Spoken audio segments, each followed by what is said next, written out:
টাকি মাছ ভর্তা করবো, চুলায় বসে দিছি। এখন বাজে একটা, আজান দিতেছে। তো আজকে রান্না করতে দেরি হয়ে গেছে, সব কিছু বের করে নিছি, দেখো সব শেষ, একটু একটু আছে। এখনকার মতো রান্না হবো। পেঁয়াজ মরিচ কাইটা নিছি জায়গায়, এই ছোটো মাছের জন্য। ছোটো মাছ দিয়ে একটা আদান টমেটো দিছি, মিষ্টি হবো না কে পুরোটা দিনকে বাবু নিয়ে গেছে অর্ধেক। আলু দিছি আর 2টা ডাটা দিছি এই জায়গায়। আর এই যে বাটনা বাইর করছি, এই যে জিরা বাটা নাই, এই যে রসুন বাটা একটু আছে, লোক আদা বাটা আছে, জিরা বাটা নাই, বাড়ছি এই একটু বাড়ছি, পরে আবার একদিন বাটা নাকবো। এই যে পেঁয়াজ দিলাম, মরিচ দিয়ে দিলাম, জাল বলে হয় বেশি, এই যে কয়টা দিলাম ধরনের। এই যে সজের ফাঁকি দিয়ে একটু ছোটো মাছ মাখাই দিলাম, একটু ছোটো এই মরিচ এটুকু হাত দিব না। তো সে একবারে জাল কম খায়, এই লবণ জাল পাইছে না জানে আমার কাছে। এই যে হলুদ, এই যে লবণ, ওটাই যে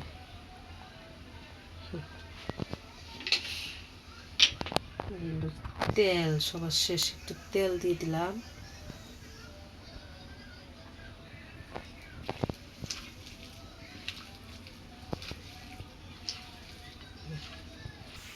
এই যে মাছটা সিদ্ধ হয়েছে, হ্যাঁ নামাই দাও, দাও ডাইলে নে। হ্যাঁ এই যে টাকি মাছ সিদ্ধ করা হয়েছে, আমি এখন রান্না করা নিচ্ছি না। তো সে কইতেছে আমি নামাই দিই। হ্যাঁ দাও, ভালো করে দাও, সব নামাই দাও। এই যে মাখাই দিয়ে দিছি, চুলার একটু বাড়াই দিই। এই নাতাশা কাটা বাইসা দিতেছে মাছের, টাকি মাছের। রান্না করতে দেরি হয়ে গেছে। এই যেটার মধ্যে আজারি করে দিলাম সব, জিরা আবার বাটা নাকবো সময় হইলে, রসুনও বাটা নাকবো, সিলার নাকবো। এই নাতাশা টাকি মাছ বাঁচলো, বাছা হয়েছে, গোসল করবো এখন। এই যে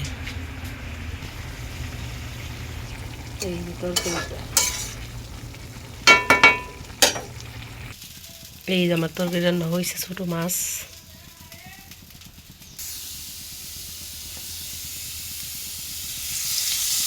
মাছ নামাই নিচ্ছি, টাকি মাছ ভর্তা করে এখন।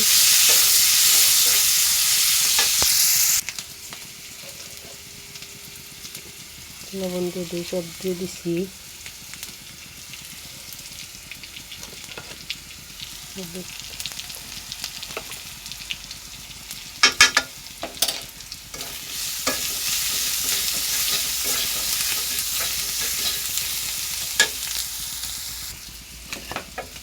মাছটা দিয়ে দিলাম।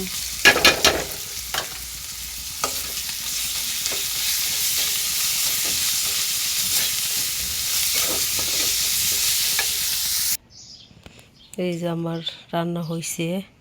তো আজকের ভিডিও পর্যন্ত। ভিডিওটি ভালো লাগলে অবশ্যই লাইক কমেন্ট শেয়ার করে দিবেন, সবাই ফলো দিয়ে আসবেন। আল্লাহ হাফেজ।